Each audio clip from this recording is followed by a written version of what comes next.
Hi, everyone. Gilliam Elliott here. When you decide to start a medical tourism business, it's easy to get distracted by things that feel important but have little real impact instead of focusing on the few tasks that actually move the business toward its goals. You may look at established agencies and think you need a certain kind of office, a team, or a specific software before you can get started. This is called shiny object syndrome. It's the trap of spending money and time on things that look good but don't grow the business.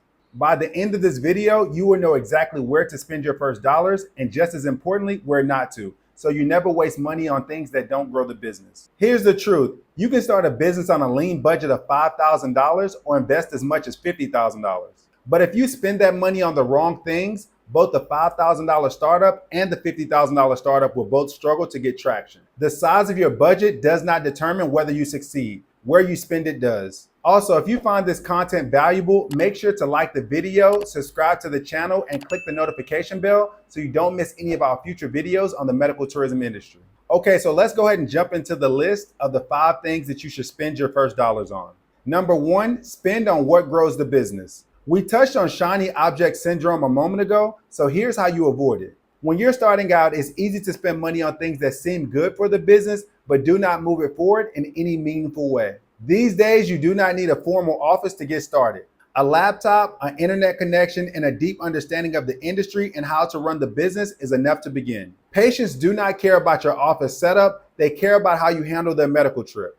And here's the part that most people miss. The real cost of spending money on the wrong things is not just the money you hand over, it's the time you lose. Because every dollar you spend in the wrong place shortens how long you can keep the business going before you run out of your budget. So every early purchase should pass one simple test. Ask yourself, does this help me learn the business or does it help me reach clients? If it does neither, it can wait. Which brings us to number 2, which is learn the business. Your knowledge is the first place you should invest because actions without understanding is a leading cause for failure, not only in starting a medical tourism business, but in business in general. Running a medical tourism company means you are handling people's health and their travel at the same time. Without proper training, you become a liability to your clients instead of an asset. Proper training teaches you how to launch, manage, and run a medical tourism agency the right way from day one, so you understand the responsibilities and standards you're expected to meet. Learning this through trial and error is the most expensive tuition there is, because one serious mistake in this field does not just cost money, it can cost you your reputation and possibly your client's health.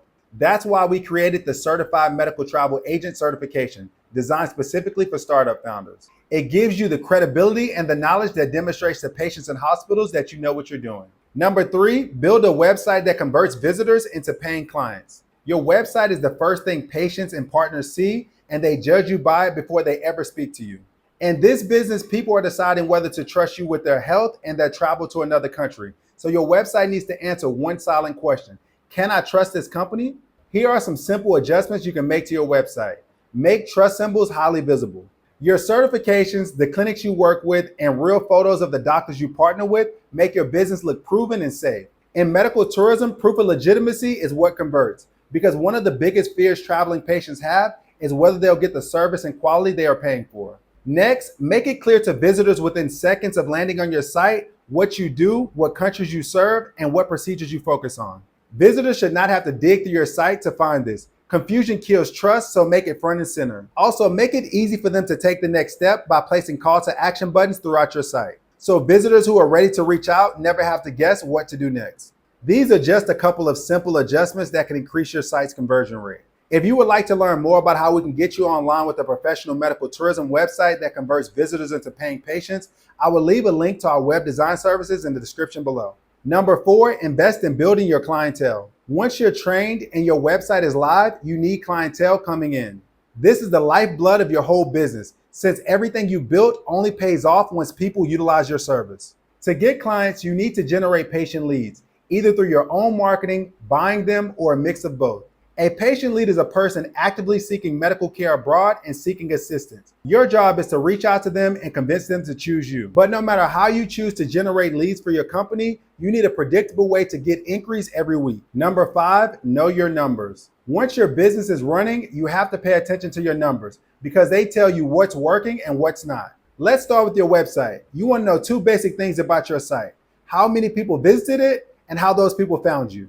And by how they found you, I mean the path they took to reach your site. Did they find you by searching on Google? Did they click a link on Facebook or Instagram? Did they come from an ad you paid for? Or did someone they know refer them? This matters because once you know where visitors are coming from, you know what's working. If an ad you paid for brought in almost no one, you stop wasting money on it. If most of your visitors are coming from Google, you do more of what is getting you found on Google. If 100 people visit your site and only 2 contact you, that tells you your website is not doing its job. When your response rate is that low, your job is to figure out why. Maybe your site is confusing. Maybe it doesn't build enough trust. Or maybe there are no clear calls to action that encourage people to reach out. Once you find the reason and fix it, more of those visitors will turn into inquiries, and that's what will grow your business. So whether you're starting with a small budget or a large one, the goal is the same.